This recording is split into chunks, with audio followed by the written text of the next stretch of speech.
சம வேலைக்கு சம ஊதியம் கோரி போராடிய இடைநிலை ஆசிரியர்கள் மீதான கைது நடவடிக்கையை பாமக தலைவர் அன்புமணி கண்டித்துள்ளார். இதுகுறித்து கூடுதல் விவரங்களை வழங்குகிறார் செய்தியாளர் பாண்டியராஜன். வணக்கம், விவரங்களை பகிரலாம். பாமக தலைவர் அன்புமணி ராமதாஸ் அவருடைய சமூக வலைதள பக்கத்தில் சம வேலைக்கு சம ஊதியம் கோரி போராடிய இடைநிலை ஆசிரியர்களை கைது செய்வதா என கேள்வி எழுப்பியிருக்கிறார். திமுக அரசின் துரோக பட்டியல் நீண்டு கொண்டு செல்வதாகவும் ஒரு விமர்சனத்தை முன்வைத்திருக்கிறார். ஊதிய முரண்பாட்டை கலைந்து சம வேலைக்கு சம ஊதியம் வழங்க வேண்டும் என்று வலியுறுத்தி சென்னை நுங்கம்பாக்கத்தில் பள்ளிக்கல்வித்துறை இயக்குநர் அலுவலகம் முன் போராட்டம் நடத்திய ஆயிரக்கணக்கான இடைநிலை ஆசிரியர்கள் கைது செய்யப்பட்டுள்ளனர். உரிமை கோரி போராட்டம் நடத்திய ஆசிரியர்கள் மீது திமுக அரசு அடக்குமுறைகளை கட்டவிழ்த்து விட்டிருப்பது கண்டிக்கத்தக்கது என அன்புமணி ராமதாஸ் குறிப்பிட்டிருக்கிறார்.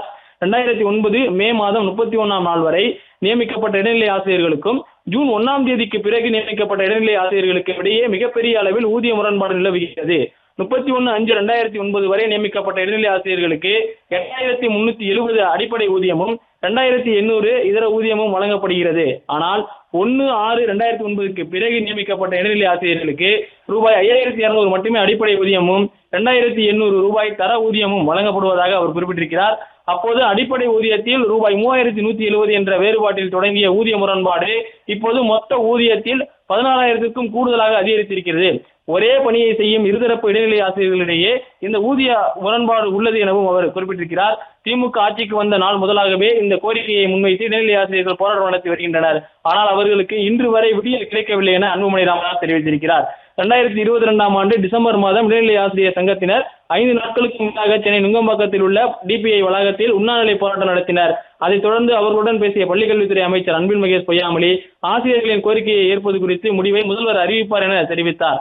அதைத் தொடர்ந்து ஆசிரியர்களின் கோரிக்கைகள் குறித்து அரசுக்கு பரிந்துரைக்க 3 உறுப்பினர்கள் குழு அமைக்கப்பட்டதையும் அன்புமணி ராமதாஸ் சுட்டிக்காட்டியிருக்கிறார். மாறாக அந்த குழு மீண்டும் ஏமாற்றுவதன் மூலம் திமுக அரசின் துரோக பட்டியல் நீண்டு கொண்டு செல்வதாகவும் தெரிவித்திருக்கிறார்.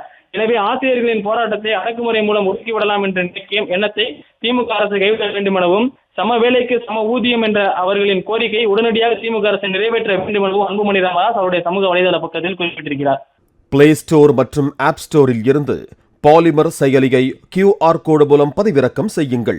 செய்திகளை உடனுக்குடன் பெறுங்கள்.